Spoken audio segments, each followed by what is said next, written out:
So the next question is from Grandy K. Grandy K is asking, and I have to move the Twitch a bit.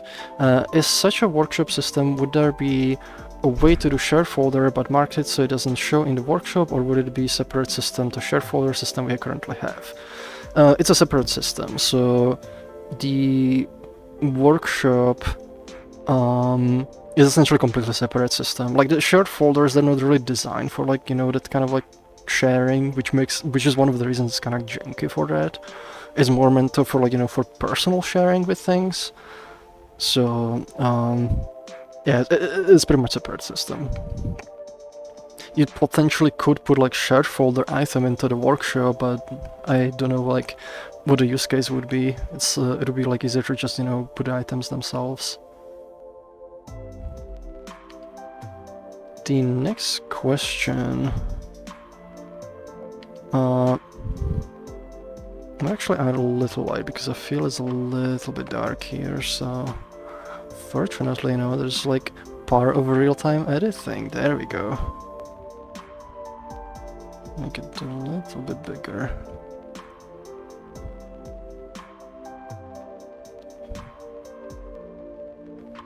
That works, I think.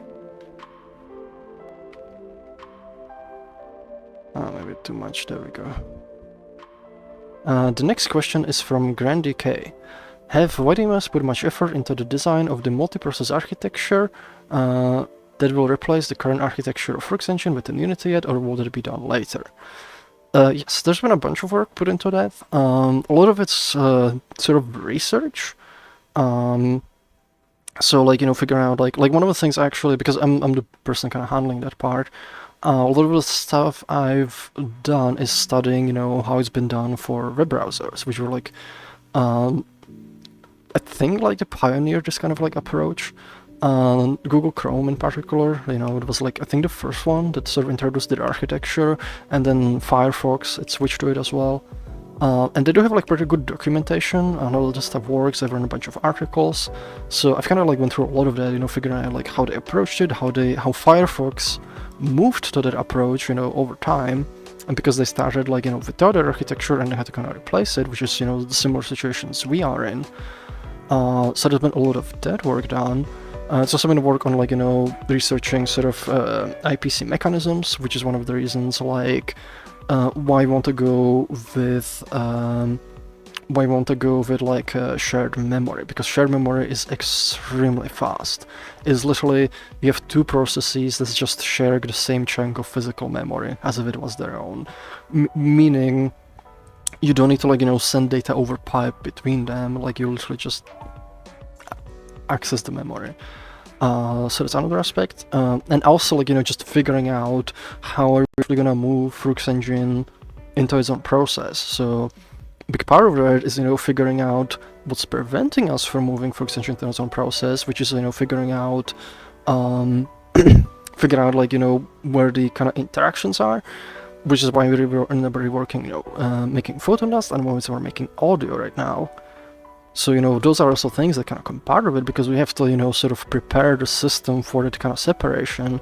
So it's kind of figuring out like, you know, where the lines of communication are and sort of reworking them so they can happen over some sort of like IPC mechanism.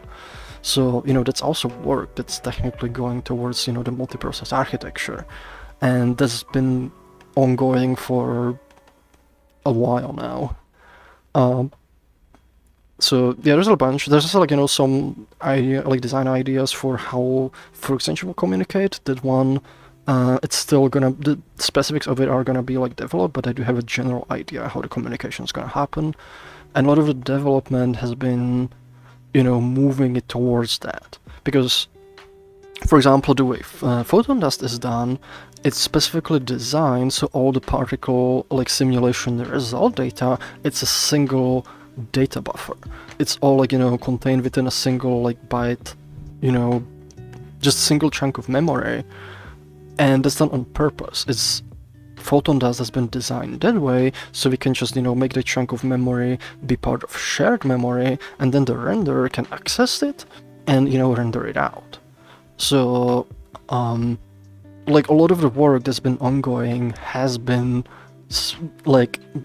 done specifically for the multiprocess architecture, because if we didn't, then we would end up reworking photoindex, reworking audio, and then we have to rework chunks of them again to work with multiprocess architecture. So like the work for that has been ongoing for probably longer than you might even think.